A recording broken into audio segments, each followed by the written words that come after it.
Ողջույն սիրելի ակնդիրներ, եթերում 5 շաբթին է, այսօր ես հյուրընկալել եմ Հույդա Հայդատի կենտրոնական գրասենյակի ծրագրերի պատասխանատու Գևորգ Ղուկասյանին։ Բարև ձեզ։ Պարոն Ղուկասյան, շնորհակալ եմ հրավեր ընդունելու համար։ Պարոն Ղուկասյան, սկսենք թերևս ամենագլխավորից, տարիներ շարունակ առնվազն Արցախյան շարժումից եւ մեր հաղթանակներից սկսած եւ նաեւ հետագա տասնամյակներում Արցախի հարցը եղել է հայ դատի առաջնահերթություններից մեկը եւ ամբողջ աշխարհում աշխատանքներ են տարվել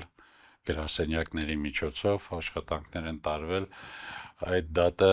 ուրեմն բանակցությունների սեղանին պահելու Արցախի հարցով հնարավորինս շատ ուրեմն ուժեր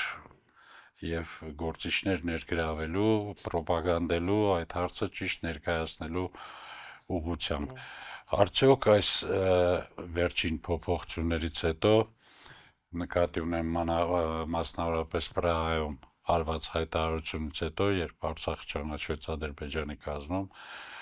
հայաթափվեց Արցախը, արդյոք այս ամենից հետո այդ հարցը մնում է հայ դատի առաջնահերթություններից մեկը։ Միանգամից առանձնախավանի պատասխանելով ձեր հարցին ասեմ, ոչ միայն հայ դատի հանձնախմբերի եւ գրասենյակների միջազգային ցանցի համար է Արցախյան հարցը օրակարգային հարց եւ առաջնահերթություն, այլ նաեւ Արցախյան հիմնախնդիրը այսօր մի շարք միջազգային կազմակերպությունների եւ տարբեր երկրների օրակարգում է։ Օրինակ, Բելգիայի կառավարության կոալիցիոն դաշնագրի մեջ, որը կառավարության ծրագիրն է ըստ էության, գրված է, որ Բելգիայի կառավարությունը պետք է աշխատանքներ իրականացնի նպաստելու համար Արցախահայության վերադարձի իրավունքի իրացմանը։ Եվրոպական խորհրդարանը վերջին տարիներին տասնյակ բանաձևերով անդրադարձել է վերադարձի իրավունքին, մշակութային ժառանգության պաշտպանությանը, ռազմագերիների ազատ արձակմանը, Հայաստանի Հանրապետության տարածքի դեօկուպացիային եւ այլն։ Կանադայի արտաքին գործերի նախարարը մի քիչ ավելի հեռուն է գնացել եւ իբրև Արցախյան հիմնախնդրի լուծման հանգամանք նշել է նույնիսկ ինքնորոշման իրավունքի իրացման անհրաժեշտությունը։ ՄԱԿ-ի տարբեր մարմիններ, այսինքն որպես էլի միջազգային իրավունք։ Այո, ինքնորոշման իրավունք։ Այո, ՄԱԿ-ի տարբեր մարմիններ, մասնագիտական հանձնաժողովներ, տարբեր հանձնակատարներ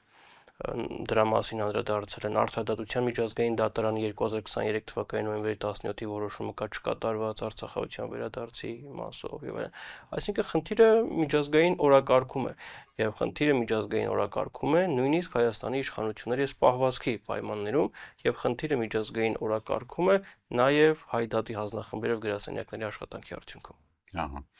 Եվ իհարկե Ես ներողություն չնշեցի բնականաբար բոլոր այն երկրներն ու միջազգային կազմակերպությունները, որ կան, ընդհանրապես մի քանի օրինակներ նշեցի, բայց այս շարքը կարող եմ շարունակել։ Բայց նաև գործիչներ անհատական, նաև եվրոպական կառույցներ եւ այլն եւ այլն։ Եվ անհատական գործիչներ, եւ առանձին պետություններ, եւ առանձին պետությունների օրենսդիր գործադիր իշխանության մարմիններ եւ միջազգային կազմակերպություններ, ինչպիսիք օրինակ Եվրոպական միությունն է եւ տևական ժամանակահատված Եվրոպական խորհրդարանի քաղաքական դիրքորոշումը որոշակիորեն նաեւ ազդեց Եվրոպական միության գործադիր իշխանության վրա եւ այսօր վերադարձի իրավունքից նաեւ ոչ հաճախ, բայց երբեմն խոսում են եւ չեն շղթում դրա արկայությունը նաև Եվրոպական միության գործադիր իշխանությունն իդեմս արտաքին գործողությունների եվրոպական ծառայության։ Եվ Հայաստանի իշխանությունները այս ուղղությամբ չեն դադարում մեզ զարմացնել։ Մի քանի օր առաջ ընդհանրապես հայտարարեցին, որ Ադրբեջանն է Հայաստանի անվտանգության երաշխավորը, փոխադարձաբար Հայաստանն էլ Ադրբեջանը, բայց իրականում սա բառախաղ է։ Քչերը թերևս հավատացին, բայց այնուամենայնիվ սա նույնպես կարծես հետ է մղում դեպի երկրորդ պլան է մղում Արցախյան հարցը։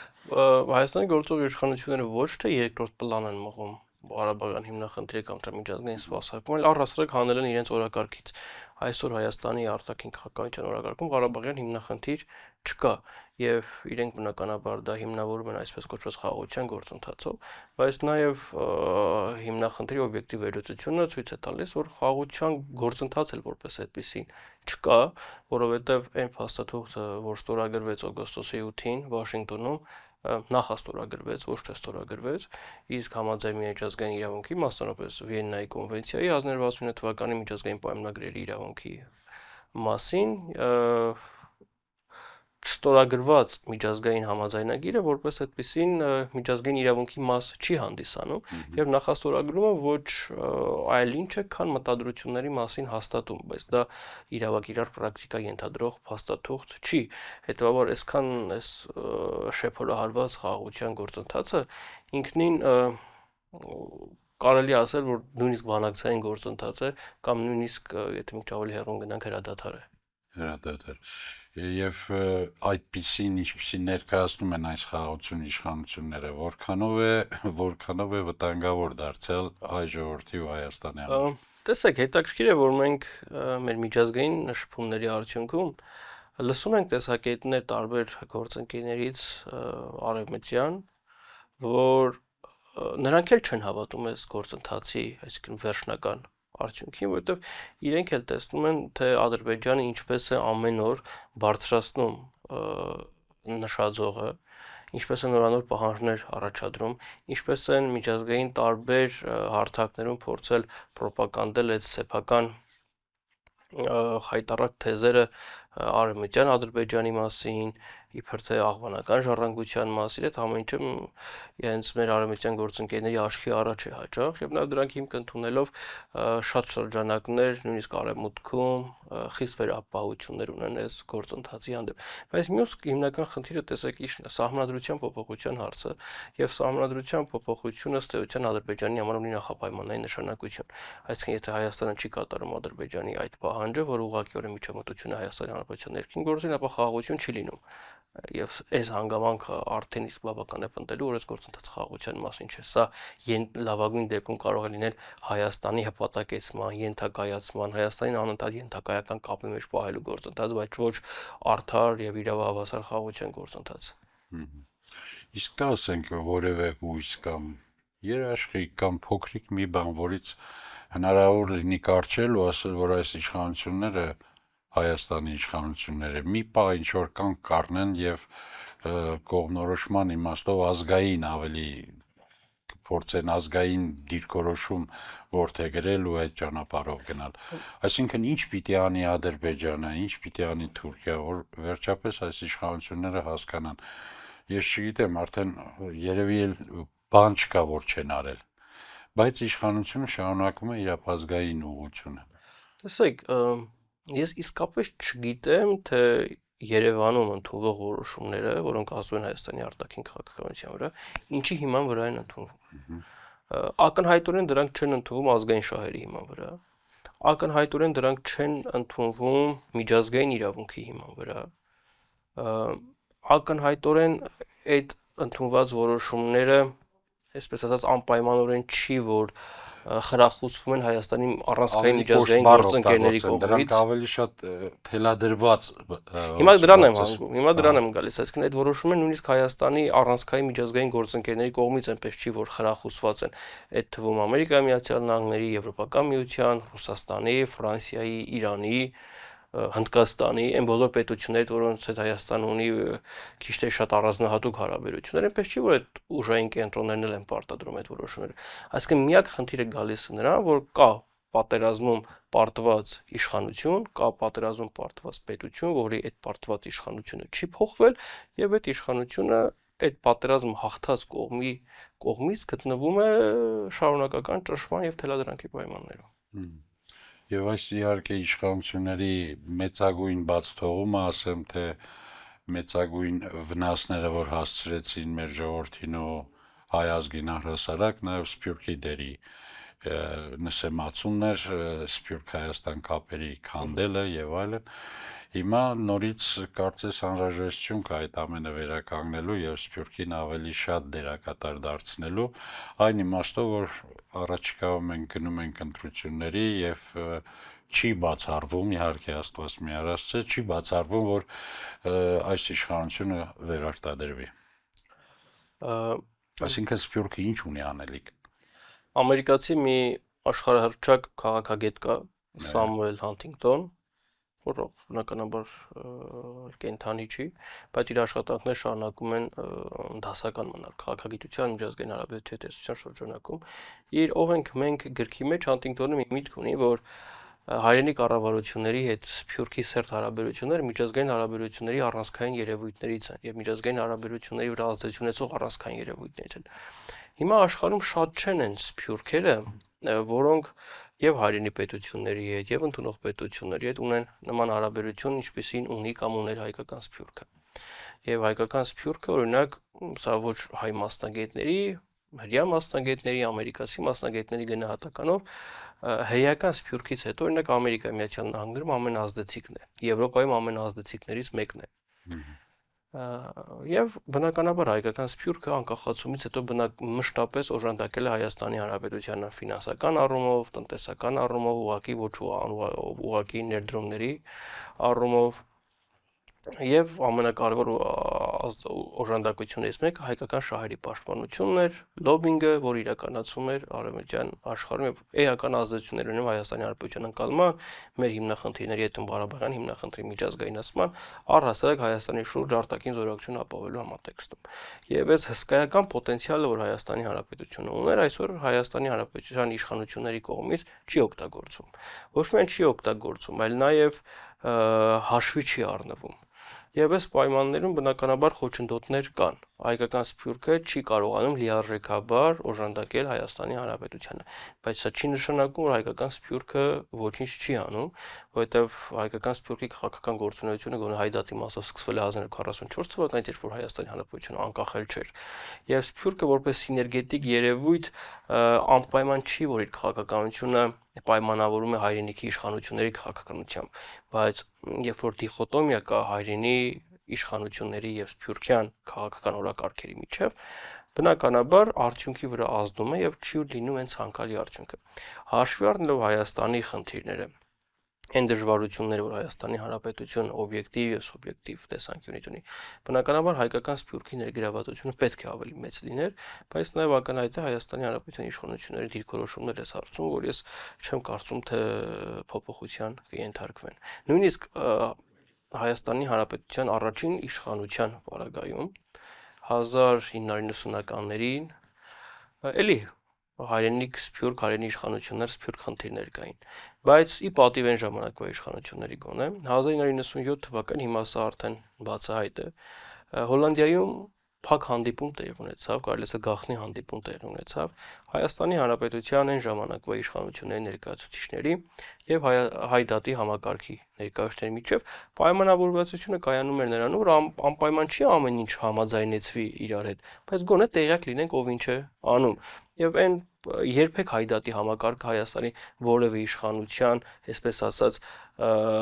քաղաքական տրամադրության տակ չի եղել հայդատի համակարգ ունի հստակ ճշտված օրակարգերը, բայց որտեղ որ համադրում է եղել, բնականաբար աշխատանքները իրականացել։ Այս իշխանությունների պայմաններում դա անպատկերացնելի բան է, Հայաստանի իշխանությունները անցել են նաև այն թույլատրելի կարմիր գծերը, որոնց պայմաններում հնարավոր է որևէ համադրություն, եւ այս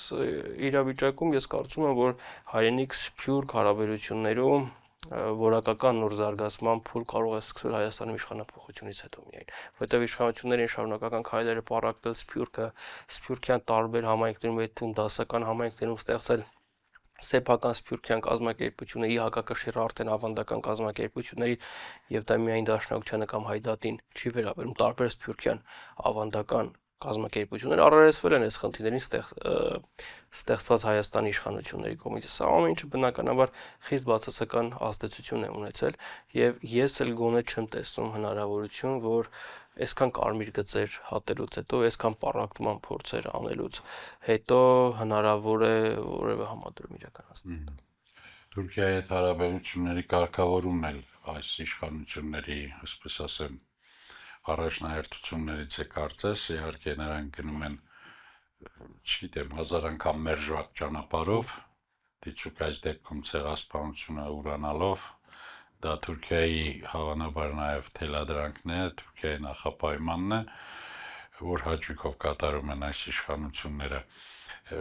եւ հայդատի խնդիրներն այստեղ այս ուղղությամբ ինչ կա։ Տեսեք, մենք երբեք չենք ասել, որ Թուրքիայի հետ պետք չէ հարաբերությունների կարգավորում, բնականաբար պետք է Թուրքիան հարևան պետություն է, Հայաստանի արտաքին անվտանգային համակարգում ոչ միայն դրական իմաստով չեմ ասում, բացասական առումով ազդեցություն ունեցող պետություն է, որի հետ պետք է հարաբերվել։ Եվ սահմանների բացմանն էլ դեմ չենք արտահայտվել։ Ինչ արեցին Հայաստանի իշխանությունները։ Թուրքիան տարիներ շարունակ ուներ մի քանի նախապայմաններ հարաբերությունների կարգավորման համար։ Դա Հայոց ցեղասպանության միջազգային ճանաչման գործընթացից հրաժարվելն էր, Ղարաբաղյան հիմնախնդրից հրաժարվելն էր եւ դա Ադրբեջանի տարածքային ամբողջականության համատեքստում տեսնելը եւ գործող դե ֆակտո սահմանը փաստացի սահմանի իրավական ճանաչում։ Հայաստանի իշխանությունները կարծեցին, որ այս նախապայմանները կատարելով, որոնք երկար տարիների պատմություն էին Թուրքիան, կբացի սահմանը։ Կատարեցին նախապայմանները, սկսեցին բանակցային գործընթաց, հիշում եք ինչ ոգևորությամբ, ինչ դրական սպասումներով, եւ իրենց մոտ գոնե տպավորություն էր, որ Թուրքիան պիտի բացի սահմանը։ Բայց Թուրքիան սահմանը չի բացում, նույնիսկ երրորդ երկրների քաղաքացիների համար, նույնիսկ երկուստեք դիվանագիտական անձնագիր ունեցողների համար, այն պայմաններում, որ Հայաստան դիվանագիտական անձնագիր ունեցողների թիվը մի քանի 100 է, բայց Թուրքիայում կան այլ անձնագրային կատեգորիաներ, որոնց այսպես ասած, որոնց տեղերի թիվը մի քանի տասնյակ հազար է։ Նույնիսկ այս պայմանավորվածությունների պայմաններում Թուրքիան չկատարեց սահմանի բացման ուղղված գործողություններ եւ ավելին դրեց նախապայմաններ, ինչպիսիք օրինակ Զանգեզուրի միջանցք կոչեցյալը։ Եվ այստեղ խնդիրը մենք հասկանում ենք, որ թուրքական նախապայմանները նույնիսկ բավարարելը չէր։ Խնդիրը Թուրքիայի կողմից այն քաղաքականություն վարելն էր, որի արդյունքում թուրքական պետությունը պատկերացնում է իրենից կախյալ Հայաստանի Հանրապետություն։ Այս պայմաններում բնականաբար բնականon հարաբերությունների դրան շարունակական զարգացման մասին խոսք լինել չի կարող։ Եվ այս է կարծում եմ հիմնական խնդիրը, որ Հայաստանի իշխանություններին թվաց, թե հիմա որ իրենք թուրքական բոլոր նախապայմանները կատարեն, Թուրքիան հաջորդ օրը սահմանը կբացի, բայց կրկնեմ նույնիսկ դիվանագիտական անձնագիր ունեցողների համար եւ երրորդ երկրների քաղաքացիների համար արտերից ձեռք բերված պայմանավորվածությունը այսօր թուրքական կողմը չի կատարում։ Ուրիշ ինչ հարց կա, որ այս իշխանություններն այսքան շատ են ուզում վերարտադրվել, կիսատ մնացած ինչ հարց կա։ Կարծում եմ հիմնական հարցը հենց վերարտադրման ցանկությունն է։ Եվ այդ ցանկության պայմաններում նրանք այսպես ասած խտրություն չեն տեսնի այն բոլոր քայլեր իրականացնելու համար, որոնք կարող են հանգեցնել նրանց վերարտադրմանը կամ որոնք կարող են նախապատրաստել արտաքին միջավայր, որը կոժանդակի նրանց վերարտադրմանը։ Շնորհակալ եմ հետաքրքրության համար, կհանդիպենք սիրելի բարեկամներ։